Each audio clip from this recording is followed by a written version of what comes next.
First of all, welcome, ladies and gentlemen, to Dublin Castle, and to what I hope will be quite an amazing journey for the next few days. So apologies if you all thought that you could look at your phone, answer emails, and be at a regular conference where half the speakers are on target and actually stimulate you and the other half bore you to tears. The fact of the matter is that this is not what this summit is about. It's not also what I hope we're all about. I'm Sandrine Dixson-Decleve, and I have the honor of being on the Advisory Council of Climate-KIC. I wear a variety of different hats, but I guess what I would really call myself now is a game changer and a change agent, and I'm hoping that by the time that we all leave here, we'll be a collective source of change agents and game changers. I want to start off today with a bit of history. Because as we sit here in Dublin, and I apologize, but I'm not going to be very politically correct, we know that the US is actually starting one of the most important midterm elections they've ever had. And it's important to take some time for remembrance, for reflection, and for rebooting. In terms of remembrance, almost 55 years ago today, we lost one of the greatest Irish-American US presidents of our time, John F. Kennedy, hence the symbolism of why we are here in Dublin, although I'm not quite sure that was the reason why we decided to pick Dublin, but I think it is incredibly symbolic. On November 21st, 1963, the evening before his assassination, JFK gave a speech in Houston during a dinner in honor of Congressman Albert Thomas, and the focus of his speech was the cycle of leadership. Thomas had spent the previous 27 years bringing into a new era of influence through innovation and proactive leadership. And President Kennedy decided to seize on this opportunity and asked everyone in the room to think about where they would be in 1990, 27 years later. What would proactive and innovative leaders be doing in 1990? And what kind of leadership would we need to get us there? What would success look like to them? For us, if we did the same, and if we looked at where that would lead us, it would lead us to 1955. Sorry, 2055. And 2055, for those of us who work within the European institutions or are thinking about the future of decarbonization, means net zero emissions. It means full decarbonization.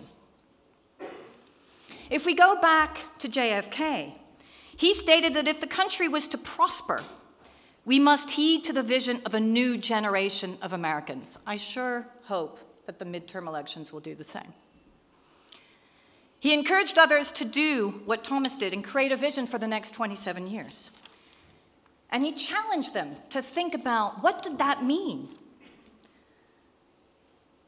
In 1990, for them, it meant 3 times as much electric power as they had on that day, 4 times as much water, and the need for national and state parks and environmental laws that would triple across the United States.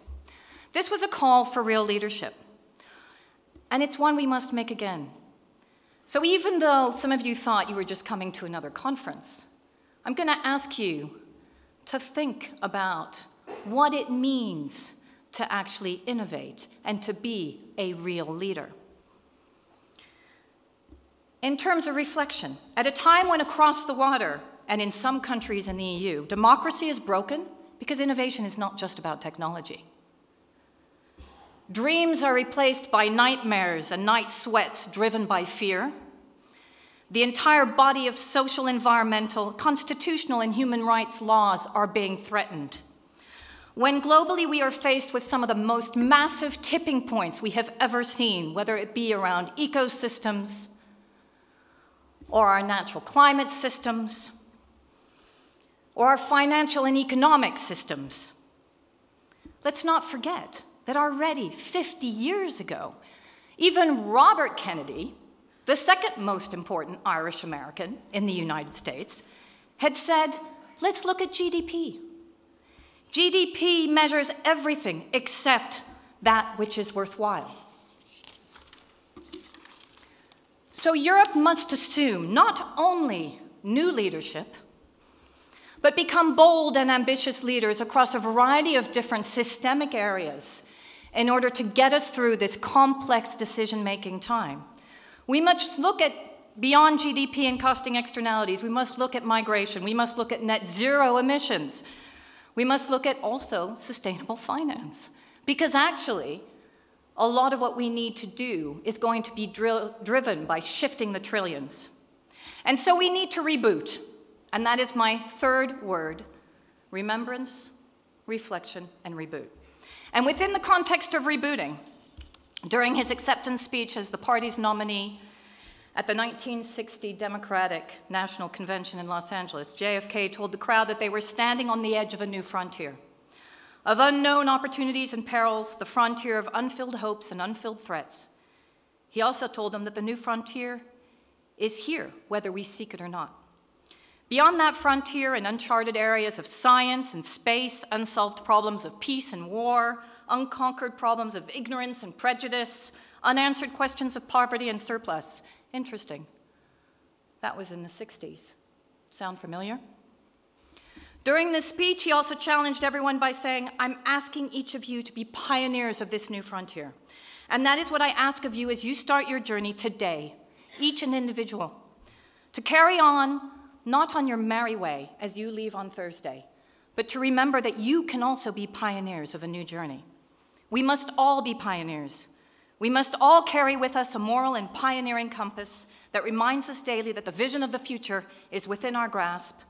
But if we don't act like change agents now, if we don't think outside of what we think is possible, then we won't be pioneers.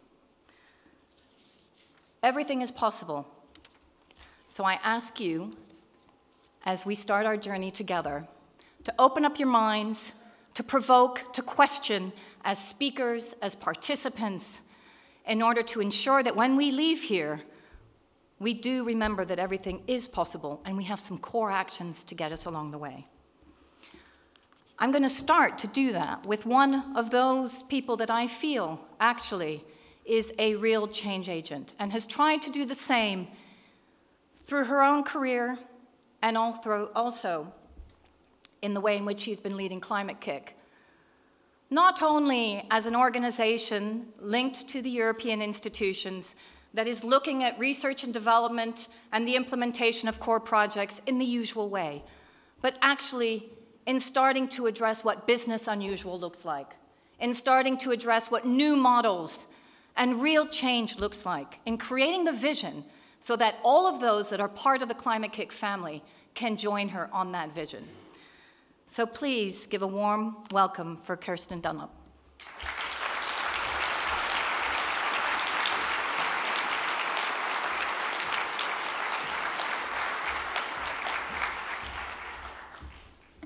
Good afternoon and welcome to the 7th Annual EIT Climate Innovation Summit. It's my very, very great pleasure to welcome you here to Dublin Castle, to Ireland, and to thank you for your participation in a pan-European event with hopefully a unique set of characteristics. My name is Kirsten Dunlop. I am the Chief Executive of EIT Climate-KIC, and I am very proud to be involved in a system of experimentation, which is what the notion of a KIC, the Knowledge Innovation Community within the European Institute of Innovation and Technology, represents. I would like to extend a special welcome to the members of the Government of Ireland who have supported us wonderfully with this event, to members of our Supervisory Board and our Governing Board, to representatives of our Advisory Council, Sandrine, thank you amongst them, to our alumni, over 2,000, and to the representatives of our more than 350 partners all over Europe. Coherent with the purpose and value proposition of the Climate-KIC, this summit is solutions-oriented. We are about practical experimentation, about accelerated learning, and about collective action. And as a result, the next 3 days are focused on how to catalyze exponential acceleration in decarbonisation through innovation in financial systems.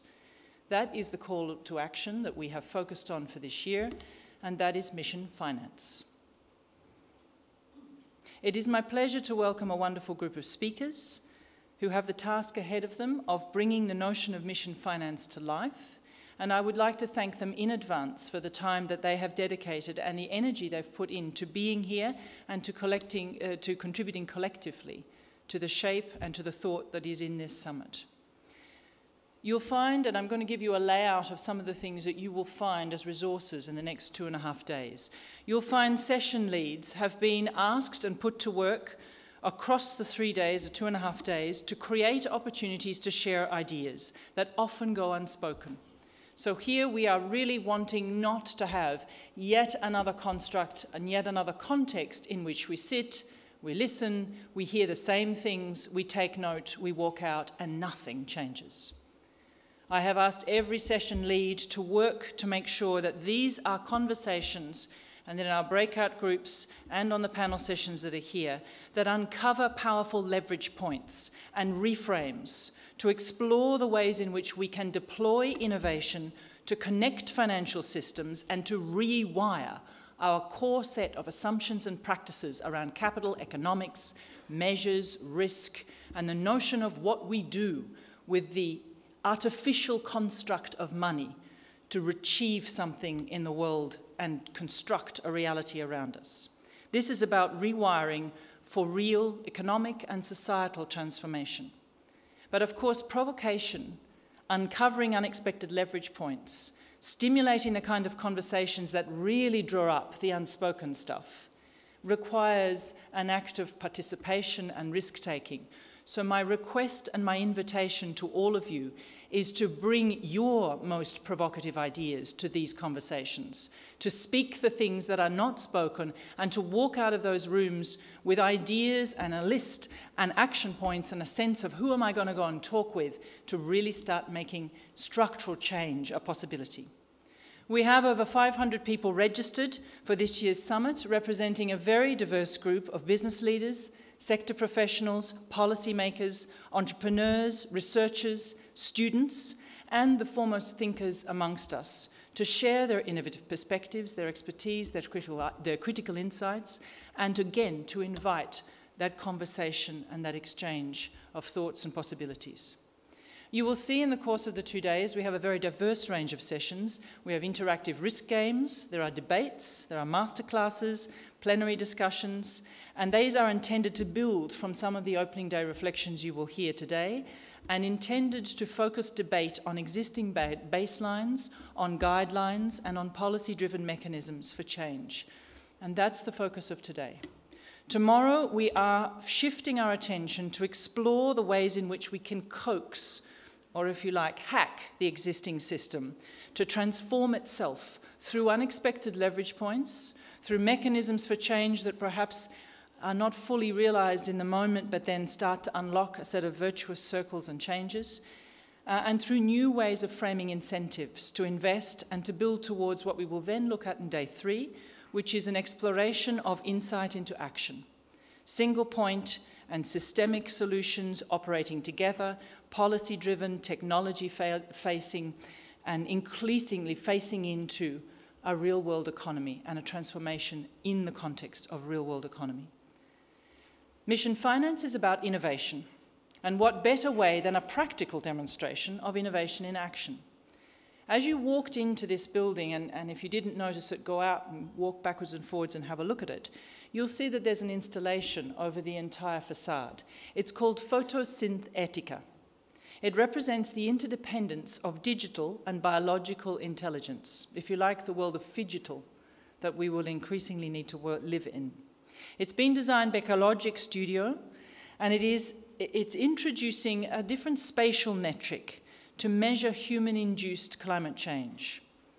Ecologic value is reframed spatially to include what economists refer to, strangely, as externalities. Photosynthetica implies a network of relationships that are activated in space and time, fed by continuous exchanges between the building and the emissions that are captured by photobioreactors to feed living algae cultures in the installation within the facade. So when the sun shines, if it does in this week, the energy will be captured by algae cells that form an urban curtain across the front of the building. The process of photosynthesis is activated and oxygen is released at the top of the facade to improve air quality for people in the surrounding areas, while the energy and carbon molecules are stored in the algae cells as biomass and can be released later as a useful resource. So in other words, we are living, or we are working behind an installation which is being used to create the materials with which we can manufacture a facade itself, thus creating a circular loop of emissions reduction, oxygen generation, air quality improvement, and carbon storage. Go and play with it, go and look at it. These are the kinds of things we may wish to wear on our clothes, clothe our buildings with, and put around our vehicles for transpiration. Beyond the urban curtain, as you enter the building just out there, you will have noticed that the foyer has been set up for networking, discussions, and action across the 3 days. We are particularly keen as a community to make sure that it is community that delivers on change. So that is about creating opportunities and actively using opportunities to exchange ideas, share knowledge, make new ideas together, and leverage the know-how and diversity that sits within this community, within the participants in the summit. That is the core of bringing innovation to life. The legacy of this summit must be a bold commitment to action. That will be the legacy of your discussions, your energy, and your passion for change. And I invite you really to think in terms of the carbon footprint of this conference cannot just be offset. It needs to be transformed into something that you do as a result of this. That's the legacy of spending 2.5 days together in Dublin on the anniversary of JFK's death. The EIT Climate-KIC entrepreneurship, education and community teams will all be present in the foyer area. Very keen to speak with you about your next big insight, inspiration, your plan of action. We have our decision metrics and finance team present, and there's a space there that will provide you with access to case materials, case studies, materials about our current work on MissionFinance, and members of the team will be there to talk with you about what you may wish to do carrying forward from the conversations you hear here. This summit has been organised in partnership with the Department of Finance of the Government of Ireland and with Sustainable Nation Ireland. And I would like to take this opportunity to thank them in particular.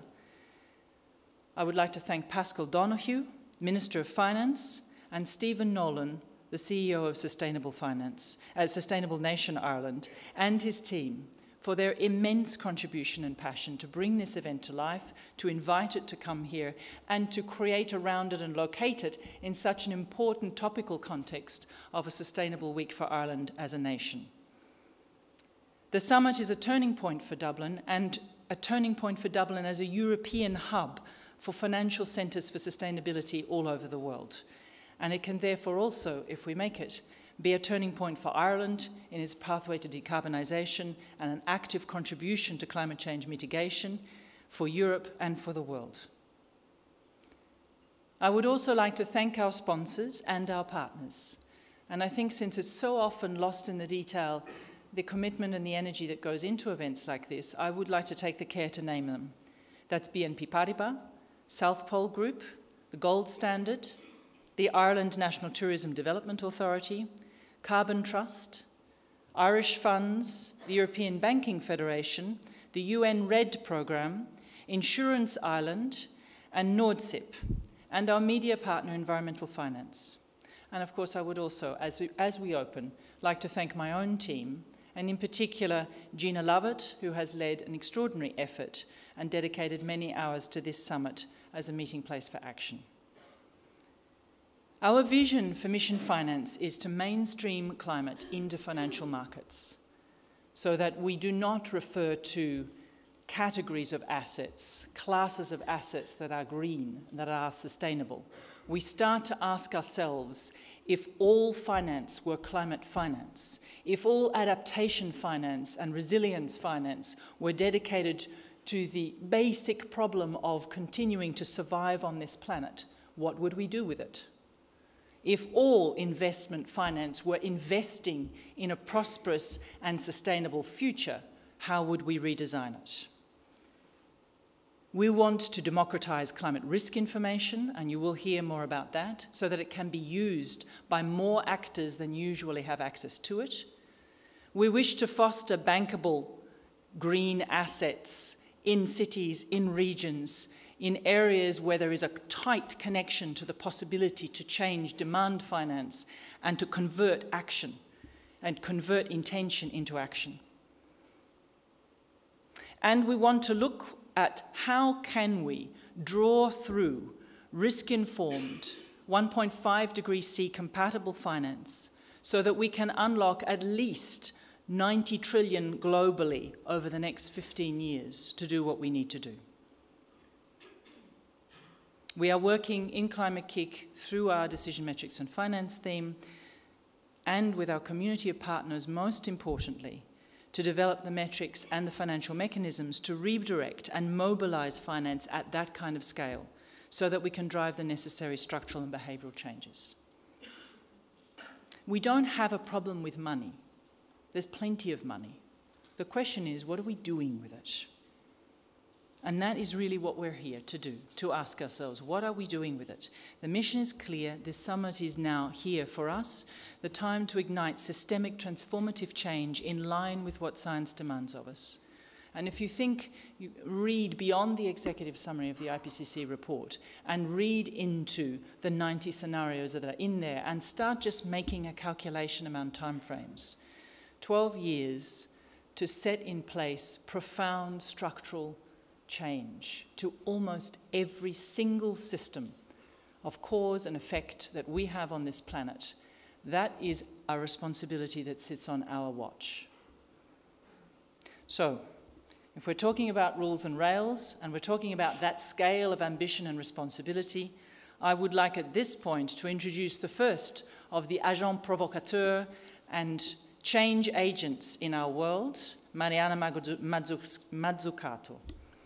I'm going to try that again. Mariana Mazzucato. Mariana is the director of the Institute of Innovation and Public Purpose at University College of London. She is famous or infamous, depending on your taste and reputation. The Times has described her as the scariest economist in the world. And that's partly possibly because she is actively working to change the rules and the rails, and to take the concept of public policy, industrial strategy, the deployment of capital for good to unlock innovation and transformation, the concept of the entrepreneurial state, and put it into action. I live that on a daily basis as I sit in conversations with the European Commission, looking at the effect of the Commission ingesting the notion of mission-led innovation and what might be possible with that. And so I would like at this point to invite Mariana to help us understand the importance of framing and directing innovation through missions.